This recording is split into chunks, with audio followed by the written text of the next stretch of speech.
Now, I'm sure there are a few of us who could do with more exercise. Who are they talking about here? Yeah, me. So, have you ever thought about pole dancing? I've got to say, it wasn't the top of my list. It does require incredible fitness, and it's becoming increasingly popular now. Dr. PoleKat Humphrey gave up her career as a psychology lecturer at Nottingham Trent University to pursue this as a business. How do you turn the art of pole dancing into a serious business, Kat? Well, we prefer not to term it as pole dancing anymore, just because there are still some negative stereotypes associated with that we are trying to get away from, and I have been for the last 6 years or so. So.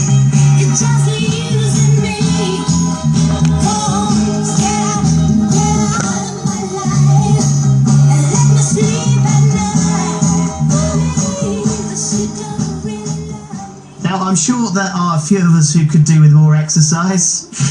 Who are they talking about here? Yeah, me. So, have you ever thought about pole dancing? I've got to say, it wasn't the top of my list. It does require incredible fitness, and it's becoming increasingly popular now. Dr. PoleKat Humphrey gave up her career as a psychology lecturer at Nottingham Trent University to pursue this as a business.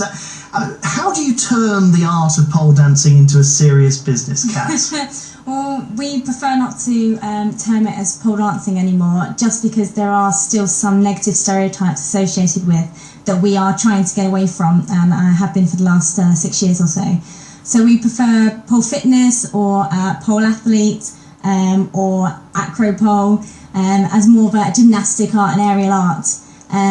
But for me, it was a passion that was popular, and people would pay money to do it.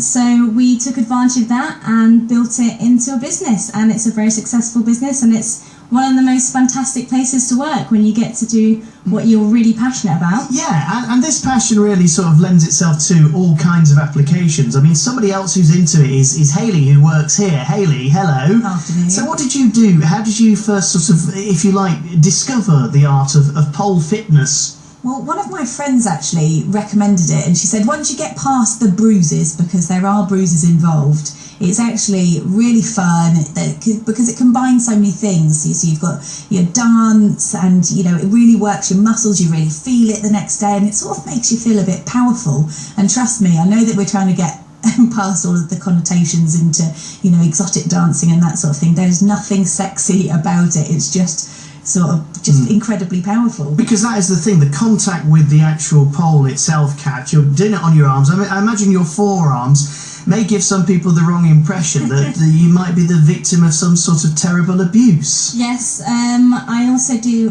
doubles acropole, so that involves two people balancing on each other but high up in the air, and you get some cracking handprints on your arms. My husband-to-be says, just don't joke about it, because people one day they're going to believe you that I beat you up. Do you ever get that reaction, Hayley, if people sort of see you with a pole fitness injury?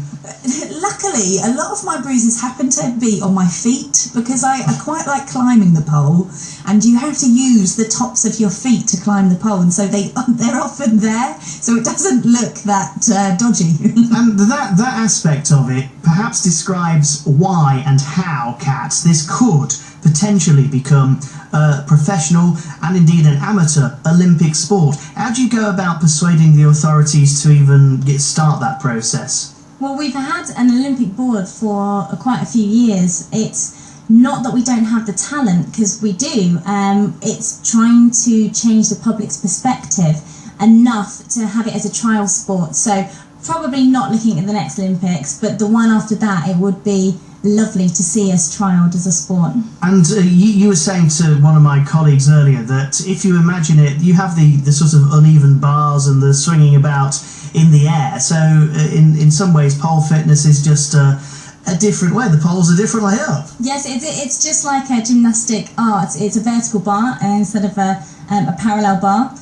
Or the high-low uneven bars. It's just another bar. It's another aerial art. And although we would class ourselves as a sport in itself rather than another area of gymnastics. I suppose that's the nearest thing to compare it to is gymnastics.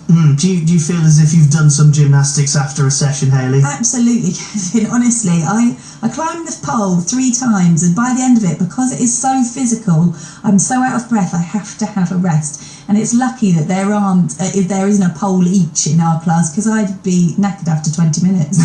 I have to say, Kat, I actually prefer the horizontal pole. This is the one that props up a bar with a nice drink on it, but maybe I'm missing the point.